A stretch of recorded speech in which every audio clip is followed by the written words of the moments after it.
वह संख्या जिसमें 7 का पूरा पूरा भाग जाए और 2 अंकों की बनी होनी चाहिए, तो उसमें क्या था 77 था ना। अब क्वेश्चन क्या था पहला, 2 अंकों की वह संख्या ज्ञात करो जिसके दोनों अंक समान हो। तो दोनों अंक समान किसमें, स्वतंत्र में है और 7 का पूरा पूरा भाग जाए। दूसरा जो क्वेश्चन है वो क्या है, जिसकी आमने सामने की भुजाएं क्या हो, बराबर हो, समान हो, उसे क्या कहते हैं। 4 भुजाओं वाली आकृति जिसकी आमने सामने की भुजाएं क्या हो रहे, समान हो, उसे क्या कहते हैं। तो उसे क्या कहते हैं बेटा, आयत। क्या कहते हैं, आयत का एक कोण कितने डिग्री का होता है, 90 का। क्या होता है, 90 डिग्री। तो सभी कोण कितने डिग्री के होंगे, 360 डिग्री। नेक्स्ट जो क्वेश्चन क्या था अपना, 5 अंकों की बड़ी से बड़ी संख्या। तो एक अंक की सबसे बड़ी संख्या 9, तो 5 अंकों की बड़ी से बड़ी संख्या क्या होगी, 99,999।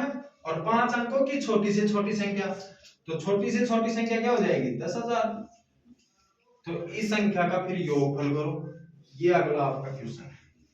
तो योगफल हुआ तो 10 9 9 यानी 1,09,999। अगला फिर 4 का जो क्वेश्चन है वो क्या है, 1 से लेकर 30 तक सभी सम संख्याओं का योग। अब 1 से 30 तक की सम संख्या का योगफल क्या होगा, तो आप उस हिसाब से करोगे। जैसे सबसे छोटी सम संख्या क्या है, 2 है, तो ऐसे तो आप करोगे नहीं कि 2 + 4 + 6, क्योंकि टाइम लगेगा। तो इससे अच्छा सम संख्या का जो योगफल का जो सूत्र होता है वो क्या होता है, n कोष्टक n + 1। अब देखो ये होता है, अब हम n है तो ये 30 टोटल संख्या आपको कितनी दे रखी है, 30। अब इसके आधा कर लो, यानी आधा मान लो, क्योंकि 15 तो इसमें क्या है, विषम है, 15 ही इसमें सम है। तो 15 कोष्टक 15 + 1, तो 15 गुणा 16। अब इन दोनों को आप गुणा करोगे ना, फिर क्या आएगा वो देखो। अब इन दोनों को आप गुणा करोगे तो 6 × 5 = 30 की सुफर असल 3, 6 × 6 = 3 9। फिर किससे गुणा करना है, 1 से। अब गुणा आपको करना आता हो तो इधर चले, 30 की बिंदासल 3 हो गया। फिर आ गया 5 के 5 और 1 का 1, तो मेरे हिसाब से 0 और ये 4 ही 2। तो 1 से लेकर 30 तक की सम संख्याओं का योगफल कितना होगा, 240। उसके बाद में नेक्स्ट क्वेश्चन, 2 अंकों की सबसे छोटी अभाज्य संख्या होगी। अब अभाज्य संख्या किसे कहते हैं वो देखो। अब अभाज्य संख्या किसे कहते हैं वो देखो। एक तो होती है भाज्य, एक होती है भाज्य, एक होती है सम, एक होती है विषम। तो सम संख्या तो किसे कहते हैं, जिसमें 2 का पूरा पूरा भाग जाता हो। और विषम संख्या किसे कहते हैं, जिसमें 2 का पूरा पूरा भाग न जाए। और भाज्य संख्या किसे कहते हैं, जिस संख्या में एक व खुद के अलावा किसी अन्य संख्या का भी भाग जाए। समझ रहे हो ना। और अभाज्य किसे कहेंगे, कि वह संख्या जिसमें एक और खुद का ही भाग जाए। तो ये बोल रहा है कि 2 अंकों की सबसे छोटी अभाज्य संख्या क्या है, तो क्या है बेटा, 11। क्या है, 11। अब अगर बात की जाए तो मैं एक एग्जांपल दे देता हूं। सम संख्या सबसे छोटी क्या होती है बेटा, 2। विषम संख्या सबसे छोटी क्या होती है, विषम संख्या। अगर देखी जाए ना, एक तो क्या है, सभी में इक्वल है। क्या है, न तो वो नपुंसकलिंग है न ही वो, तो वो एक अलग है। एक तो एक को नहीं, तो सबसे छोटी विषम संख्या क्या होती है बेटा, 3। अगर बात करें अभाज्य की, तो अभाज्य संख्या सबसे छोटी क्या होती है वो देखो। अब अभाज्य संख्या वो होती है जिसमें एक में खुद का ही भाग जाए, तो सबसे छोटी अभाज्य संख्या क्या होती है? 2। फिर अगर बात करें भाज्य संख्या की, तो भाज्य संख्या जिस संख्या में एक में खुद के अलावा दूसरी संख्या का भी भाग जाए, तो सबसे छोटी भाज्य संख्या होती है 4। अब यहां से आपने नोट इंपॉर्टेंट लाइन लेनी है, और वो लाइन क्या लेनी है कि सबसे छोटी सम और अभाज्य संख्या कौन सी है। तो क्या आएगा बेटा, इसमें भी 2 है, इसमें भी 2 है, तो सबसे छोटी भाज्य अभाज्य वह सम संख्या क्या है? सम संख्या कितनी है? 2। यहाँ पे समझ में आया? अगला जो क्वेश्चन है वो क्या है? Question number 6। क्वेश्चन नंबर 6 है, सबसे छोटी अभाज्य संख्या है। अब ये भी अभाज्य संख्या। अब सबसे छोटी अभाज्य संख्या अभी मैंने बताया कि सबसे छोटी अभाज्य संख्या कितनी है रे? 2 है ना। और ये जो अभी बताया था, ये 2 अंकों की सबसे छोटी अभाज्य संख्या है, तो 11 है। और अब पूछ रहा है कि सबसे छोटी अभाज्य संख्या बताओ, तो वो भी क्या है? 2 है। ये मैंने बताया दिया। अगला जो क्वेश्चन है वो क्या है? 20 किलोग्राम अंगूर। क्वेश्चन नंबर कितने का है? 7। 20 किलोग्राम अंगूर, ठीक है।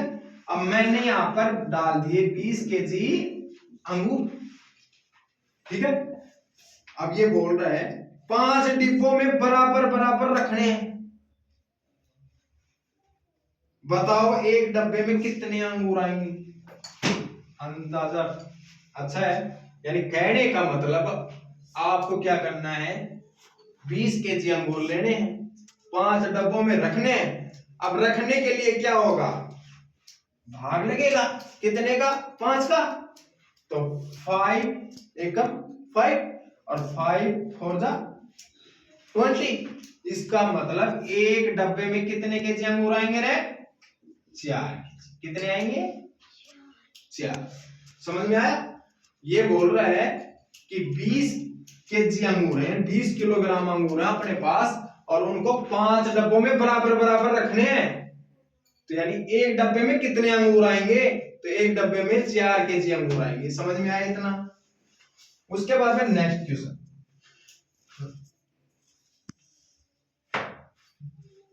देखो, इसमें क्वेश्चन नंबर 8 का है। वो क्या है, तो मैं नाम चेंज कर देता हूं। हर्ष को दीपावली पर, जो क्वेश्चन नंबर 8 का है वो है, हर्ष को दीपावली पर 562 मोमबत्तियां चाहिए। कितनी चाहिए? 562 मोमबत्तियां चाहिए। एक मोमबत्ती का मूल्य कितना रुपया है? एक मोमबत्ती का मूल्य कितना रुपया है भाई? 4 रुपए। कितना रुपया है? 4। तो रामबू, इसको क्या नाम है, हर्ष को मोमबत्ती खरीदने के लिए कितने रुपए चाहिए? सही। अरे आपको एक मोमबत्ती का पूछ लिया, 4 रुपए बता दिया इसने। अब अधिक मोमबत्तियों का पूछ रहा है ना, अरे 562 मोमबत्तियों का मूल्य पूछ रहा है ना, तो क्या होगा? गुना होगा। क्या होगा? गुना। 4 दूनी 8, 6 चौके 24 को चौको असल 2, 5 चौके 20 और 2 22। अगर आपको एक वस्तु का मूल्य दे रखा है और अधिक वस्तुओं का पूछ रहा है तो गुना होगा, और अधिक वस्तुओं का मूल्य दे रखा है और एक का पूछ रहा है तो क्या होगा? भाग होगा। तो ये समझ में आया यहां तक? अगला जो क्वेश्चन है वो देखो, क्वेश्चन नंबर 9। फरवरी माह में दिनों की संख्या होती है। अब मैं इसको रब कर रहा हूं, ठीक है, समझना है आप। अगर किसी भाई को नहीं समझ में आता तो YouTube चैनल है, वहां जाएं और सब्सक्राइब करें। तो अपना जो YouTube चैनल है ना, वो क्या है वो देखो। YouTube पे आप आयुष सामाना सर्च कर लेना, वहां पर ये सभी क्लास आपको एकदम फ्री मिलेगी। ओके। तो ये जो देवनारायण योजना है, RSR योजना है, नवोदय विद्यालय है, सैनिक स्कूल है, मिलिट्री स्कूल है, RIMC, ये सभी क्लास यूट्यूब पे मिलेंगी। अगर इंस्टाग्राम पे लेनी हो तो इंस्टाग्राम भी अपने इसी नाम से है, आयुष अमाना 315। उसके बाद में फेसबुक पर अगर आपको करना हो तो क्या है स्कूल का नाम, अमाना एजुकेशन अकेडमी, ये अपना फेसबुक आईडी। अब अगला क्वेश्चन है वो क्या बोल रहा है, फरवरी माह में, अब आपको पता है जो फरवरी है ना वो कब आती है भाई, क्या तो 28 दिन होते हैं या 29 दिन होते हैं, कंफर्म है। अब मैं ये नहीं कह सकता कि 28 ही हो, 29 भी हो सकते हैं। इसलिए जनवरी है तो जनवरी कौन कितने दिन होते हैं, 31, फरवरी में 28 29, फिर मार्च आ जाता है तो मार्च में दोबारा 31 हो जाते हैं, अप्रैल में 30 हो जाते हैं। इसलिए 12 महीनों में 31 दिनों वाले महीने कितने होते हैं बेटा, 7। कितने होते हैं, और 30 दिनों वाले कितने होते हैं, 4। और एक ऐसा महीना होता है जो ओनली फॉर 28 और 29 दिन का ही होता है, वो कौन सा होता है, फरवरी होता है। इसी प्रकार अगला क्वेश्चन, चलो अगला क्वेश्चन है 10 का, क्या है 10 का, गांधी जयंती मनाई जाती है। गांधी जयंती कब मनाई जाती है, ये तो सभी को मालूम होता है भाई, है ना। तो गांधी जयंती कब मनाई जाती है, 2 अक्टूबर को। कितनी अक्टूबर को, 2 अक्टूबर को। और 2 अक्टूबर को सफाई अभियान भी मनाया जाता है, सफाई स्वच्छ भारत अभियान, सुना है ना। किसने लागू किया था, नरेंद्र मोदी ने। कब लागू किया था, 2014 में। ठीक है, अगर आपके वहां पेपर में क्वेश्चन आ जाए स्वच्छ अभियान किसने लागू किया, तो नरेंद्र मोदी ने। नरेंद्र मोदी क्या है, प्रधानमंत्री अपना भारत का। तो 2 अक्टूबर को ही सफाई अभियान भी चलाया जाता है। कभी देखना 2 अक्टूबर आए ना तो बाहरी लेकर लगे रहेंगे, सफाई करने के लगे रहेंगे। उसके बाद में क्वेश्चन दे रखा है 11 का जो क्वेश्चन है वो क्या है, 1 रुपया 25 पैसा यानी 25 पैसा। उसके बाद में दे रखा है प्लस 0.25 पैसा यानी 25 पैसा, प्लस 1 रुपया 50 पैसा। ये क्वेश्चन है। अब ये क्या, प्लस का निशान दे रखा है तो इसका मतलब जोड़ना है, कंफर्म ही क्या करना है, जोड़ना है। तो 1.25 0.25 1.50, पॉइंट के नीचे पॉइंट आना चाहिए, दशमलव के नीचे दशमलव आना चाहिए, समझ गए। अब देखो 5 और 5 10, 10 की बिंदा असल 1, 5 5 10, क्योंकि यह असल वाला जुड़ गया ना। तो 5 और 2 7, 7 2 9, और 9 1 ये असल वाला 10। ये लो भाई शून्य। अब इधर क्या है, 1 1 2 और 1 असल वाला क्या हो जाएगा, 3। इसका मतलब ये कितने रुपए बन गए भाई, 3 रुपया। कितना, 1। अगला क्वेश्चन, संख्याएं 30 60 90 का महत्व समापत्ति सबसे बड़ा मान क्या होगा। वाह, अब इसमें मजे वाला क्वेश्चन है। एक तो होता है लेसन, लघुत्तम समापत्ति, एक होता है महत्तम समापत्ति। अब इसको इंग्लिश में क्या बोलते हैं वो देखो। लेसन को एक तो इधर देख लो, ध्यान से छोड़िए, लेसन, और एक होता है क्या होता है, मैस। लेसन का मतलब होता है लघुत्तम समापत्ति, मैसे का मतलब होता है महत्तम समापत्ति। इंग्लिश में इसको बोलते हैं एलसीएम और इसको बोलते हैं एचसीएफ। समझ में आया था, ठीक है। अब अपन से क्वेश्चन किसका पूछा है, महत्तम समापत्ति का। तो महत्तम समापत्ति का जो क्वेश्चन पूछा है वो क्या पूछा है, 30 60 और 90 का सबसे बड़ा मान क्या होगा है? अब ये पूछा है ना कि भाई इसका सबसे बड़ा मान क्या होगा, तो इनको हम अलग अलग लेंगे। क्या लेंगे? अलग अलग। मैसे का मतलब भी अलग अलग, इसका अर्थ निकलता है अलग अलग अलग, और इसका मतलब होता है एक साथ। अगर ये संख्या दे रखी होती तो ये संख्या कैसे हल होती? इधर देखो 30, 60 और 90 एक साथ चलता। इधर क्या कर रहा है? अलग अलग कर रहा है। अब इसमें सबसे पहले हम क्या देखेंगे, ये दो डिजिट दे रखे हैं, दो अंक दे रखे हैं। अब इसमें हम क्या करेंगे बेटा, इकाई का अंक देखेंगे। इकाई का अंक क्या है? 0। इसका मतलब 2 का भाग जाएगा भाई, क्या करेगा? जाएगा। जिसका इकाई अंक 0, 2, 4, 6, 8 हो तो 2 का पूरा पूरा भाग जाएगा ना। चलो हम इसमें 2 का भाग दें तो 2 एकम 2। अरे सीधी सी बात है, 2 एकम है 2। बच गया इसमें 1, बच गया ना। 2 पंजू 10। अब देखो 15 दूनी 30 हो गया ना यहां तक।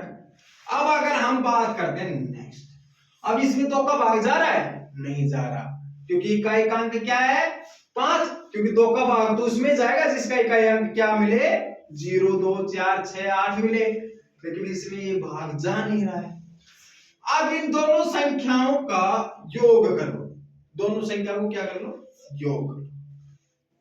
5 और 1 6। 6 में 3 के पहाड़े में 6 आता है क्या? 3 के पहाड़े में 6 आता है, तो 3 पंजू 15। अब 5 में तो 5 का ही जाएगा भाई, समझ में आया यहां तक? अब इसमें आ जाओ, इसका इकाई अंक क्या है? 0 है, तो 2 का देंगे 30 आ गया, फिर 2 का देंगे 15 आ गया, फिर 3 का देंगे 5 आ गया, फिर 5 का देंगे 1 आ गया। इसमें इकाई अंक 0 है, 2 का दिया 45 आ गया। अब 5 और 4 9, यानी इसका मतलब 3 के पहाड़े में 9 आते हैं, तो इसका मतलब 3 का भी भाग लगेगा। 3 एकम 3 3, यानी 15 आ गया। उसके बाद में दोबारा 3 का लगेगा 5। अब ये पूछ रहा है कि 30, 60 और 90 का सबसे बड़ा मान क्या होगा। अब देखो इधर, इसमें बेटा यहां 2 है क्या? इसमें भी 2 है, और इसमें भी क्या है? क्या 1 2 ले सकता हूं क्या मैं? क्योंकि तीनों में समान है ना। उसके बाद में इसमें 3 है, इसमें भी 3 है, और इसमें भी क्या है? 3 है। एक 3 ले लो। यहां 5 है क्या? यहां भी 5 है, और यहां भी क्या है? 5।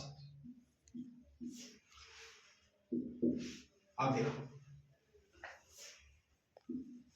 5 3 15, और 15 दूनी 30। सबसे बड़ा मान क्या आ गया आपका? 30 आ गया। आ गया। अब अगर हम लेसे निकाले, अगर ये चलो ये तो अपन किताब में क्वेश्चन क्या दे रखा था, मैं याद करना था। अब लेसे निकाले, इसमें 2 का दिया 15 आ गया, इसमें दिया 30 आ गया, इसमें दिया कितना आ गया? 45। 2 का दें, 15 में नहीं जाता 2 का, इसका 32 15 आ गया, इसका 45 आ गया। उसके बाद में 3 का लगा है, 5 आ गया, 5 आ गया, और इसमें देखें तो इसमें 15 आ गया। उसके बाद दोबारा 3 का चला है, 5 5, और यहाँ भी क्या आ गया? 5। अब 5 का जाएगा, समझ में आया? तो ये हो गया लेस है। अब लेस है ज्ञात करेंगे, तो 5 दिया 15, 15 थी 45, 45 दूनी 90, और 90 दूनी 180। तो लघुत्तम समापवर्ती और महत्तम समापवर्ती समझ में आया? अगला क्वेश्चन है 17, 19 और 23 का महत्तम समापवर्ती। अभी ये जो नेक्स्ट जो ये क्वेश्चन चल रहा था ना, इसी का यार है। लेकिन इसका जो मैसेज क्या होगा, बड़े सोचने की बात है। और ये क्वेश्चन इंपॉर्टेंट है, ये क्वेश्चन क्या है, इंपॉर्टेंट है। ये क्वेश्चन क्या दे रखा है, 17, 19, 23, 17, 19 और 23, और महत्तम समापवर्त्य पूछ रहा है, तो इसका मतलब अलग अलग होगा, होगा या नहीं होगा। अब अलग अलग होगा तो मेरे भाइयों इधर देखो, ये एक ऐसी संख्या है जिसे हम अभाज्य संख्या कहते हैं। क्या कहते हैं, इसमें सिर्फ एक और खुद का ही भाग जाता है, क्योंकि 17 है ना, वो किसी टेबल में नहीं आता।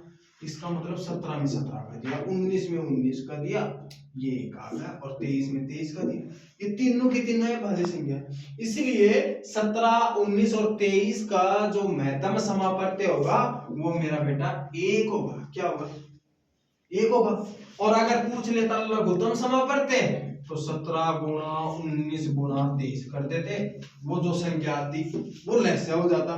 तो यहां तक समझ में आया है भाई, शाबाश। अब अगला क्वेश्चन है, राधा 500 रुपये लेकर बाजार गई। कितना रुपया, 500, 500 रुपया लेकर बाजार गई, ठीक है। उसके बाद में 100 रुपए के उसने क्या खरीदे बेटा, आलू। क्या खरीदे, आलू। 50 रुपए के टमाटर, क्या खरीदे, टमाटर। और 100 रुपए का ले लिया आटा। चलो, रास्ते में उसे 50 रुपए पड़े मिले। अब उस राधा को 50 रुपए क्या मिल गए, पड़े, ठीक है। अब उसने, राधा ने इतने का तो सामान खरीद लिया और ये मिल गया। अब बताओ राधा के पास कुल कितने रुपए बचे, तो डायरेक्टली बात है, अब ये टोटल तीनों मिलके कितने हो गए, 250। अरे 250। अब 500 में से 250 को निकालेंगे ना तो अपने पास भी 250 ही बचेंगे। अरे भाई 500 माइनस 250 करेंगे ना, घटाएंगे, तो अपने पास कितने बचेंगे, 250। अब उसको रास्ते में 50 रुपए पड़े मिले, तो 50 रुपए मिले हैं तो वो अपनी जेब में ही तो डालेगी, घर थोड़ी ले जाएगी, घर ही ले जाएगी। तो कितने रुपए बचे राधा के पास, 300। अब राधा ने 500 रुपए लेकर बाजार गई थी और 250 रुपए का ये सामान खरीद लिया, और रास्ते में उसे 50 रुपए मिले, तो वो अपनी जेब में डालेगी या थोड़ी मंदिर में चढ़ा के आएगी, हैं। अगला जो क्वेश्चन है वो देखो, 6, 9, 15 का सबसे छोटा समान गुणज बताओ। क्या बात है, इंपॉर्टेंट क्वेश्चन है। ये बोल रहा है 6, 9 और 15 का सबसे छोटा समान गुणज बताओ। यानी कहने का मतलब इसका भी भाग उसमें पूरा पूरा जाए, इसका भी पूरा पूरा जाए, और इसका भी क्या जाए, पूरा पूरा जाए। अभी गुणज कैसे होगा ज्ञात, वो देखो। अब देखो इधर ध्यान से,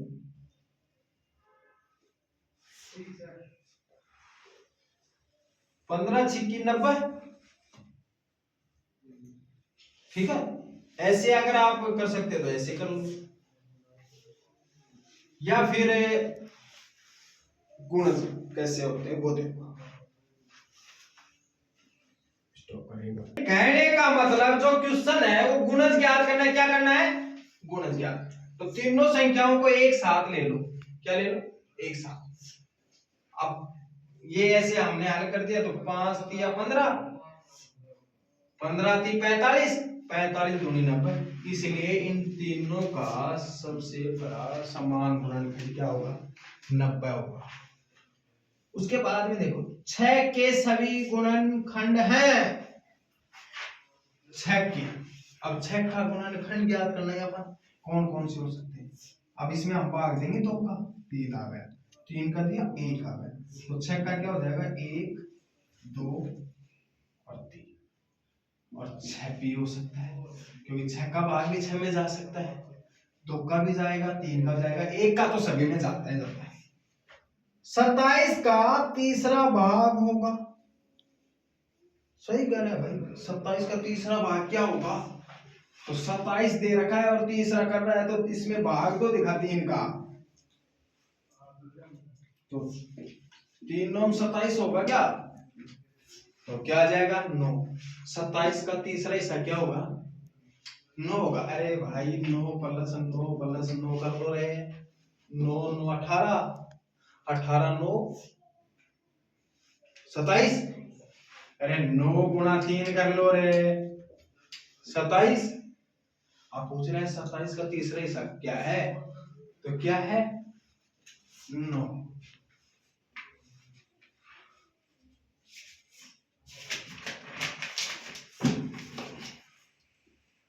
अगला क्वेश्चन, अब अगला क्वेश्चन है भाई, वो देखो, एक बार इसको रब कर देता हूं मैं।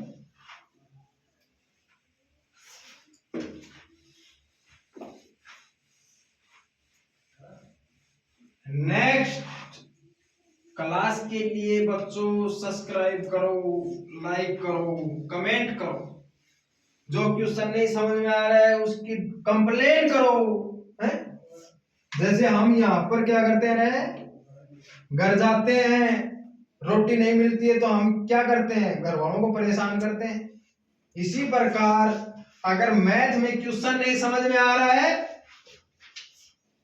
तो मेरे भाई YouTube चैनल पे वीडियो मिलेगी तो आप कंप्लेंट कर दो, जैसे आराम से आपको उसका सॉल्यूशन मिल जाए। वह सबसे बड़ी संख्या बताओ, 45 और 75 दोनों में पूरा पूरा भाग जाए। क्या दे रखा है? 45 और 75। अब सबसे बड़ी संख्या हमें ढूंढनी है। क्या करनी है? ढूंढनी है। भाग देते हैं इसमें, तो इसमें मेरे को पता है 2 का भाग तो जाएगा नहीं, क्योंकि इकाई अंक क्या है? 5 है। इसमें 3 का जाएगा भी, 5 और 4 9, और 3 के भाड़े में 9 आते हैं भाई, तो 15 3 45, दोबारा 5, इसमें भी भाई 3 का ही जाएगा, क्योंकि 7 5 12, 3 के भाड़े में 12 आते हैं, तो 3 दूनी 6 और 25, फिर 5 का ही जाएगा भाई, हैं? यहां तक करना। अब ये क्वेश्चन क्या पूछ रहा था कि 45 और 75 में दोनों में पूरा पूरा भाग जाना चाहिए। अब यहाँ पर 3 है और यहाँ पर भी 3 है, एक 3 ले लो, यहाँ पर 5 और यहाँ भी 5 है, एक 5 ले लो, तो 5 दिया 15, ये आंसर आ गया। अगला जो क्वेश्चन है वो देखो, 625 भाग, वो क्वेश्चन इतने सरल आ रहे हैं। अगला जो क्वेश्चन है वो क्या है? 625 भाग 25। अरे आपको एक बात बता देता हूं, अगर ऐसा क्वेश्चन आ जाता है तो क्या होता है वो देखो। अब ये क्वेश्चन नंबर 19 का चल रहा था और ये अपना 18 का क्वेश्चन था। इसमें लगभग 250 क्वेश्चन के समथिंग है, लेकिन हम धीरे धीरे चल रहे हैं आपको समझने के तरीके से। देखो 25 का वर्ग,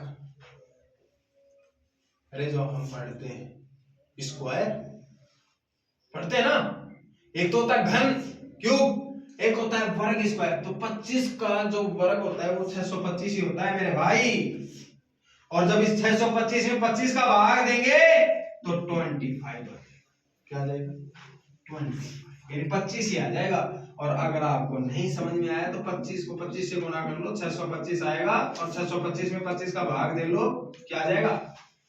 25 ही आ जाएगा। अगला क्वेश्चन, वर्ष में कितने महीने 30 दिन के होते हैं? अरे अभी अभी बताया था मैं नेक्स्ट में, जब फरवरी महीने की बात चल रही थी, जब मैंने ये बोला था कि 7 महीने होते हैं वो 31 दिन के होते हैं, 4 महीने 30 दिन के होते हैं, और एक ऐसा ही है जो फरवरी है जो 28 और 29 दिन का होता है। और क्वेश्चन क्या कर रहा है कि ऐसा महीना बताओ जो 30 दिन के होते हैं। तो कितने महीने हैं भाई? 4। और संख्या 369 को भारतीय अंक पद्धति में लिखें। वाह, क्या जबरदस्त है। ये इस किताब का जो क्वेश्चन है, क्वेश्चन तो सही है, पर 369 को क्वेश्चन नंबर कितने का ये 21 का, ये 20 का है आपका। ये जो महीने वाला वो 20 का है, ये 21 का है। 369 को भारतीय अंक पद्धति में लिखना है। किस में लिखना है रे? भारतीय अंक पद्धति में। अब इस किताब का जो ऑप्शन है वो तो है भाई गलत। अब भारतीय अंक पद्धति में लिखेंगे तो 3 ऐसे हो गया, ये 6 हो गया, बचा 9 है, ऐसे लिख दो। ऐसे नहीं लिखा जा रहा तो 9 को मेरे भाई ऐसे भी लिखते हैं। ये जिस बच्चे को 1 से लेकर 9 तक भारतीय अंक पद्धति आ गई, हजार लाख करोड़ संख्या भी वो बदल सकता है। और इसी के आधार पर मैं बता देता हूं, क्योंकि कुछ बच्चे नए नए जुड़ेंगे, कुछ बच्चों को प्रॉब्लम न आए, इसलिए मेरा भी फर्ज बनता है। जैसे मैंने 1 2 3 4 5 6 7 8 9 और किसमें लिखना है? भारतीय अंक पद्धति में। अब भारतीय अंक पद्धति में लिखना है। 1 नंबर का क्वेश्चन तो 100% आएगा पेपर में भाई, देवनारायण योजना हो या आरएसआर योजना हो, 1%, 1 नंबर का क्वेश्चन तो 100% है। 1 को बेटा ऐसे भी लिखते हैं, ठीक है, ऐसे भी लिखते हैं। 2 को बेटा ऐसे लिखते हैं, 3 को ऐसे लिखते हैं, 4 को ऐसे, 5 को भाई ऐसे भी लिखते हैं और 5 को ऐसे लिखते हैं, 6 को ऐसे लिखते हैं। अब 7 को कैसे लिखते हैं वो देखो, ऐसे लिखते हैं। 8 को बेटा ऐसे भी लिखते हैं और ऐसे भी लिखते हैं, और 9 को बेटा ऐसे भी लिखते हैं और ऐसे भी लिखते हैं। समझ में आया? तो 1 से लेकर 9 तक की अगर आपको भारतीय अंक पद्धति आ गई तो ये सोचो कि लाखों करोड़ों आप लिख सकते। अब अपना नेक्स्ट की जो क्वेश्चन है, तो मेरे भाइयों कहने का मतलब लगातार लंबी क्लास हो गई ना आज, तो अगला जो क्वेश्चन है वो क्या है? 22 का। वो बेटा अब ये आपको ही करना पड़ेगा। 457 को भारतीय अंक पद्धति में लिख सकते हो, ठीक है, लेकिन फिर भी मैं बता देता हूं, ये लो, ये लो, और 7 को कैसे लिखते हैं अभी अभी बताया, ठीक है। तो 7 को ऐसे, ये लो, समझ में आया? अगर आपको ऐसे भी मिल सकता है, क्योंकि 5 को डबल डबल बार लिखते हैं ना, इसलिए। अगला क्वेश्चन, कितना सरल क्वेश्चन पूछा इसने कि ताश की गड्डी में पत्तों की संख्या कितनी होती है। अभी अभी मैंने कल परसों आपको बताया था कि ताश की गड्डी में 52 पत्ते होते हैं। कितने होते हैं? उनके साथ 1 या 2 जोकर भी मिलते हैं, लेकिन जोकर काउंटिंग नहीं होते हैं। इसीलिए ताश की पत्ते में कितने होते हैं? 52 पत्ते होते हैं, जिनमें से 26 तो होते हैं लाल और 26 ही क्या होते हैं? काले, ठीक है। तो क्वेश्चन क्या पूछा है कि ताश की गड्डी में कुल पत्तों की संख्या कितनी है? 52। फिर अगला जो क्वेश्चन है 24 का, वो है ताश की गड्डी में लाल रंग के पत्तों की संख्या कितनी है? 26। मैंने बता दिया। अगर वो पूछ लेता ताश की गड्डी में काले रंग के पत्तों की संख्या कितनी है, तो भी कितना आता? 26। अगला जो क्वेश्चन है वो देखो, ताश की गड्डी में बादशाह की संख्या कितनी है? देखो मैं एक बता देता हूं आपको भाई, 1 से लेकर और 13 तक पत्ते होते हैं। अब ये देखो, अब मैं यहां पर लिख देता हूं, जैसे एक तो होता है हुक्म, फिर होता है ईंट, फिर होता है पान, फिर होता है चिट, ठीक है। ये होता है काले पत्ते का, क्या होता है हुक्म? काले पत्ते का। और चिड़ी भी क्या होती है? काले पत्ते की। ये होती है दोनों लाल, यह भी क्या होता है? लाल। कितना समझ में आया? तो उखम और चिड़ी यानी ये 13 पत्ते, ये भी 13, इन सभी क्या होते हैं 13 पत्ते होते हैं। क्या होते हैं 13। अब आपको कुल पूछे या अकेले में ये पूछे उखम के पत्ते कैसे कलर के होते हैं तो काले, उसके बाद में पूछे ईंट के पत्ते कैसे होते हैं लाल, और 13 पत्ते होते हैं। पान कैसा कलर का होता है लाल, पान के कुल कितने पत्ते होते हैं 13। अगर ये पूछे ना कि लाल रंग के सभी पत्ते कितने होते हैं तो फिर 26। अब ये देखो 13 है तो जाहिर सी बात है एक जो पत्ता होगा वो 4 बार होगा, इसमें भी 1 नंबर होगा तो इसमें भी होगा, इसमें भी होगा, इसमें भी होगा। अब ये पूछ रहा है बादशाह यानी 12 नंबर, बादशाह 3 कहते हैं ना। अरे वो कभी कभी आप बड़े बूढ़ों को नहीं देखते क्या खेलते हुए, ये लेपेगी मारते ना ऐसे पत्तों, अरे रुक जा अब मेरा बादशाह आएगा। तो बादशाह के जो पत्ते होते हैं वो होते हैं बेटा 4। कितने होते हैं 4, और इक्के भी 4 होते हैं, बेगम भी 4 होते हैं। अगला क्वेश्चन, ताश की गड्डी में दहला का मान क्या होता है? अरे दहले का मान होता है बेटा 10, नल्ले का 9, आठा का 8, साता का 7, छठा का 6, पंजा का 5, चौका का 4 और तिया का 3, और भाई दुआ का 2, और इक्का को क्या है 1 इक्का। और फिर भाई गुलाम का होता है 11, बेकी का होता है 12 और बादशाह का होता है 13। आए समझ में? अगला जो क्वेश्चन है वो देखो, एक पासे में अभाज्य संख्याएं कितनी होती हैं? क्या बात है, पासा है,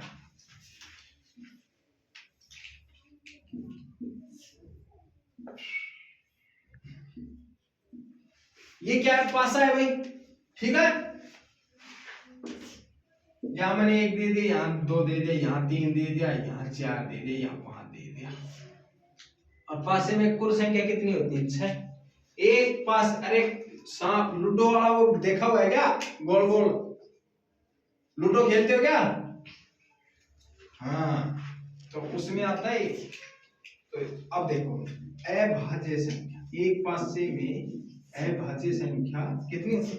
अभाज्य संख्या जिसमें एक और खुद का ही भाज्य है, तो अभाज्य संख्या होती है बेटा 2 और 3। अगर पूछ ले सम संख्या, सम संख्या कितनी है भाई इसके अंदर 1 2 3, तो सम संख्या कितनी है 3। भाज्य संख्या पूछ ले तो भाज्य संख्या कितनी है भाई इसमें 1 और 2, ठीक है 2 है। और अभाज्य संख्या पूछ ले जिसमें एक और खुद का ही भाग जाए, और विषम संख्या पूछ ले 1 2 ना 1 2, तो विषम संख्या भी 2 है।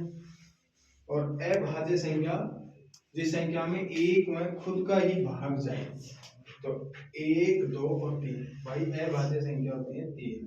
कितनी है भाई 3। क्या क्वेश्चन नहीं गलत दे रखा है, अभाज्य संख्या होती है 3 एक पासे में। वो कौन कौन सी होती है? एक तो 2 हो गया, एक 3 हो गया, एक 5 हो गया, क्योंकि 5 में भी खुद का ही भाग था। अगला क्वेश्चन, एक पासे में सम संख्याएं देखो कितनी है, अभी बता रहे एक पासे में सम संख्या कितनी है बेटा 1 2, एक बार रुको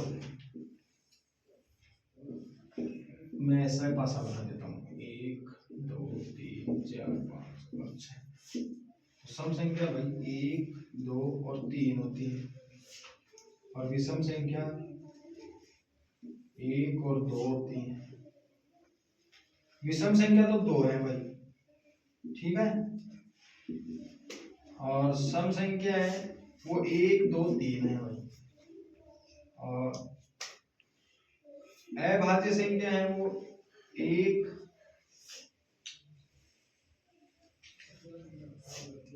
2 और 3 है भाई, और भाज्य संख्या है वो 2 है 1 और 4। ठीक, अगला क्वेश्चन भाई, एक पासे में सम संख्या कितनी है भाई? 3, और एक पासे में अभाज्य संख्या कितनी है? वो 2, 5, 3। इसमें भाई ये क्वेश्चन गलत है, इसमें 3 कर देना भाई। अगला क्वेश्चन, अगला क्वेश्चन है वो देखो,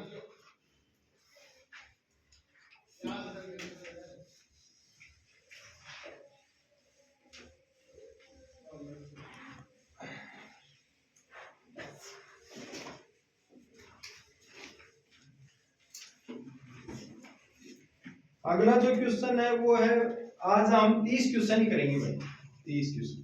अगला जो क्वेश्चन है वो 4 गुणा 5 प्लस 1/2 माइनस 3/4 प्लस 1/4 का मान क्या होगा? अब डायरेक्टली बात है, माइनस प्लस क्या हो जाता है? माइनस हो जाता है ना, और प्लस क्या हो जाता है? प्लस, और प्लस और माइनस क्या हो जाता है? माइनस, और माइनस माइनस क्या हो जाता है? प्लस। अब देखो इधर, ये प्लस का 3/4 है, माइनस का 3/4 है, तो आपस में क्या हो गए? देखो माइनस प्लस क्या हो जाते हैं? माइनस। अब ये बच गया अपने पास जुगाड़, 5 का है 20 प्लस 1/2, तो ये ना। अब आप सोच रहे हो कि यार इसमें जोड़ेंगे तो ये 20 हो जाएंगे, नहीं बेटा, 20 दूनी 40, 40 और 1 41, 41/2, ये आंसर। उसके बाद में अगला क्वेश्चन है जो 30 का है वो देखो, एक त्रिभुज की 3 भुजाएं, एक त्रिभुज है जिसकी 3 भुजाएं 5 सेमी, 4 सेमी और 10 सेमी, तो उस त्रिभुज का परिमाप क्या होगा? परिमाप करना है ना हमें, तो परिमाप का मतलब तीनों जुड़ जाएंगे, तो 10 5 15, 15 4 19, 19 सेमी। ठीक है, नेक्स्ट जो क्लास है वो हम 10 मिनट बाद मिलेंगे। 31 का जो क्वेश्चन है वो 10 मिनट बाद।